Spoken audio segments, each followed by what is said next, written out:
جس عورت میں سے بدبو آئے تو سمجھ جاؤ ایسی عورت بدکار عورت ہے۔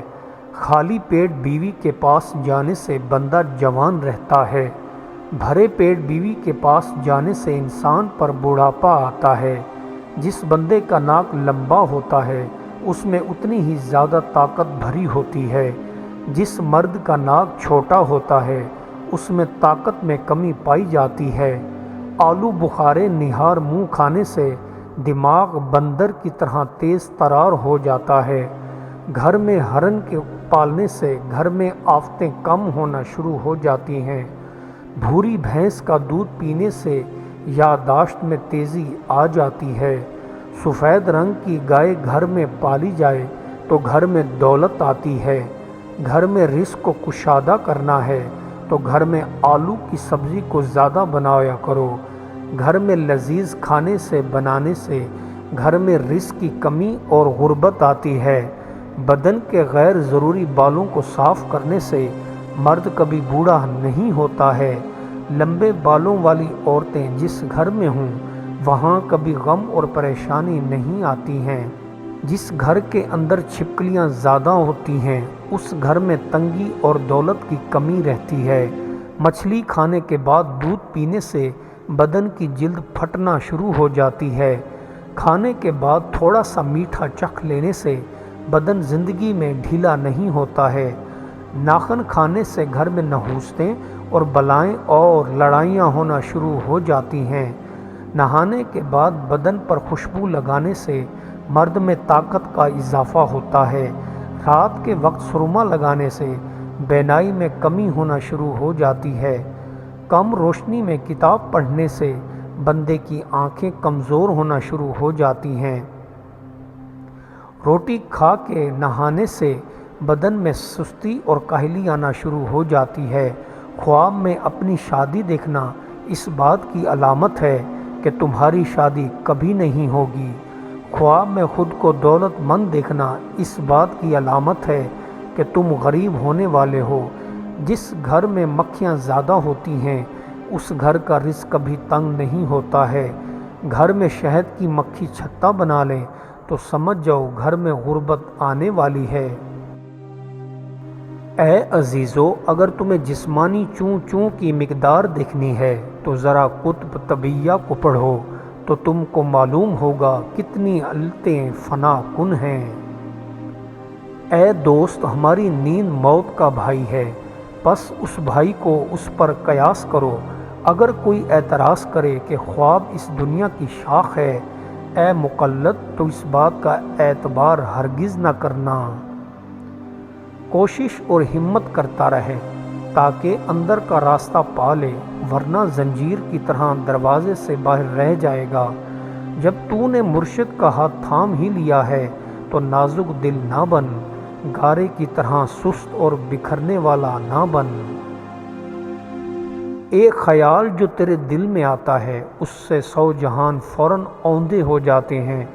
بادشاہ کا جسم اگرچہ ایک ہوتا ہے لیکن اس کے پیچھے ہزاروں کا لشکر دوڑتا ہے۔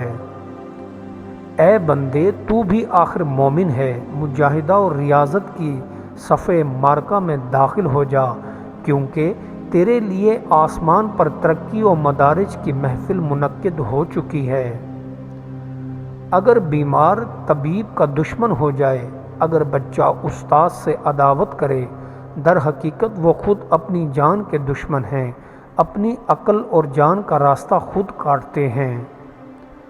جو انسان بہادر اور نڈر ہوتا ہے وہ اپنے خوف اور درد کو ساتھ لے کر چلتا ہے۔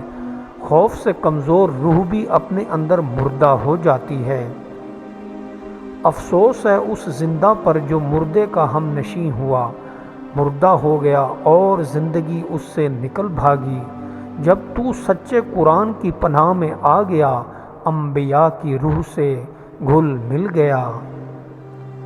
اے سرکش، جب تو دل کی 2 آنکھیں نہیں رکھتا ہے تو اگر کو ایندھن سے ممتاز نہیں سمجھ سکتا، جبکہ دنیا میں خزانہ ہے، رنجیدہ نہ ہو، کسی ویرانے کو خالی نہ سمجھ۔ بھوک کی تکلیف بیماریوں کی تکلیف سے 1000 گنا زیادہ بہتر ہے۔ خصوصاً اس لحاظ سے کہ بھوک میں سینکڑوں فضل اور ہنر ہیں۔ افسوس ہے اس زندہ پر جو مردے کا ہم نشیں ہوا، مردہ ہو گیا اور زندگی اس سے نکل بھاگی۔ جب سچے قرآن کی پناہ میں آ گیا، انبیاء کی روح سے گھل مل گیا۔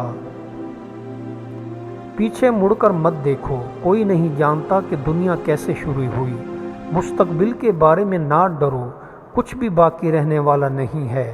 اگر تم ماضی اور مستقبل میں پھنسے رہو گے تو حال گزر جائے گا۔ مشورہ ہمیشہ اس بندے سے کر جو ہر لحاظ سے پاک ہو۔ اگر پاک لوگوں سے مشورہ لے گا تو تجھے کوئی خسارہ نہیں اٹھانا پڑے گا۔ قیامت کا دن پیشی کا دن ہے، لیکن پیشی وہ چاہے گا جو شان و شوکت والا ہے۔ جو بندہ آفتاب جیسا چہرہ نہیں رکھتا، وہ رات کے اندھیرے کے سوا کیا چاہے گا کہ کہیں اس کی رسوائی نہ ہو جائے۔ دوسروں میں جو چیزیں تمہیں بری نظر آتی ہیں وہ اصل میں تمہاری ہی خامیاں ہیں جو ان کے ذریعے دکھائی جاتی ہیں۔ اے میرے دوست، ایسے دوستوں سے بچو جو تمہارے منہ پر تعریف کرتے ہیں۔ ایسا دوست منہ پر تجھے جانے دوست کہے گا مگر تمہاری کھال کھینچ لے گا۔ علوم انسان کو راحت مہیا کرتے ہیں، لیکن ظنی علوم و بال و جان ہیں۔ علم اگر تن کے لیے ہے تو بوجھ بن جائے گا، لیکن اگر دل کے لیے ہے تو مددگار ہوگا۔ عقل مند آدمی دنیا سے فائدہ اٹھاتا ہے، جمع مال و حصول و جاہ کا غم نہیں مول لیتا، مگر جاہل لوگ ندامت کے ساتھ اس فائدہ عظیم سے محروم رہ گئے۔ حرص و لالچ ساری چیزوں میں ہاتھ مارنا چاہتی ہے، آخر وہ ساری چیزوں سے محروم رہ جاتی ہے۔ عشق کے سینکڑوں ناز اور تکبر ہیں، عشق سینکڑوں ناز کے ساتھ ہاتھ آتا ہے۔ عشق چونکہ خود وفادار ہے اس لیے وفادار کا طالب ہے، بے وفا رفیق کو آنکھ بھر کر نہیں دیکھتا۔ اے نیک آدمی، خشک دعا کو چھوڑ دے، کیونکہ دانہ کا بونا درخت پیدا ہونے کا ذریعہ ہے۔ پس دانہ اچھا ہونا چاہیے، خشک دعا اچھا دانہ نہیں۔ جس طالب علم کا مقصد دنیا کی محبت ہو، اس کی مثال چوہے کی طرح جو روشنی سے بھاگتا پھرتا ہے، یہ بھی نور حق کی معرفت سے بھاگتا پھرتا ہے۔ اے غافل دنیا دار، اب تک تو ایک پتھر کے درجے میں ہے اور اس وقت انانیت کا دعویٰ بھی کرتا ہے جیسے کہ فرعون کرتا تھا، حالانکہ یہ تیرے مسکین بننے اور فنا ہونے کا وقت تھا۔ اے بیٹا، اللہ سب پر حاوی ہے، اس کو ایک کام دوسرے سے نہیں روکتا۔ انسان اپنے احوال کا خود خالق نہیں ہے، بلکہ انسان تمام افعال کا خالق اللہ ہی ہے۔ اللہ کے خاص بندوں کی عیب جوئی سے باز آ جا، بادشاہ کو چوری نہ لگا، ورنہ تو ناچیزوں میں سے ناچیز بن جائے گا، اور برے کام میں تیرے حرص و آگ کی طرح ہے۔ جس طرح آگ کے خوشنما رنگ سے انگار خوشنما نظر آتا ہے، اسی طرح برا کام حرص کی آگ سے خوبصورت نظر آتا ہے۔ تکلیف کے بگولوں کا سامنا کیے بغیر پارسائی کا حصول کسی صورت ممکن نہیں۔ ہم پر آنے والی تمام آزمائشیں ہمارے اندر تبدیلی لانے کے لیے بھیجی جاتی ہیں۔ ہار مان لینا کمزوری نہیں ہوتی، اس کے برعکس یہ طاقت ہے۔ ہار ماننے سے بندہ کھولتے پانی میں رہنے سے بچ جاتا ہے اور محفوظ جگہ میں رہنا شروع کر دیتا ہے۔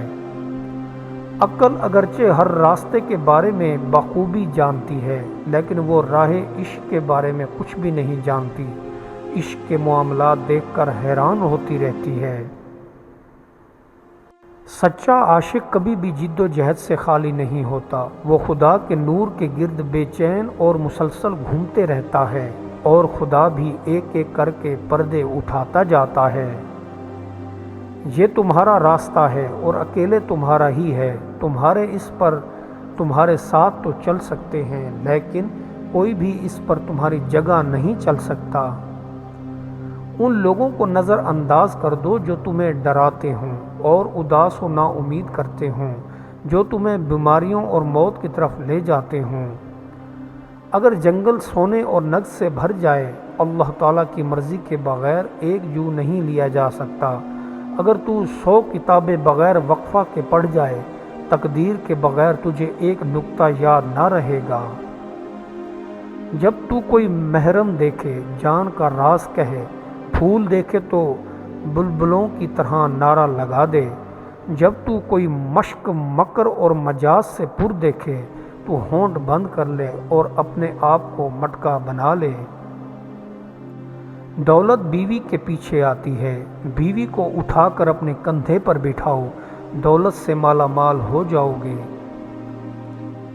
عقل نا امید کے رستہ پر کب دوڑتی ہے؟ عشق ہی ہوتا ہے جو اس جانب سر کے بل دوڑتا ہے۔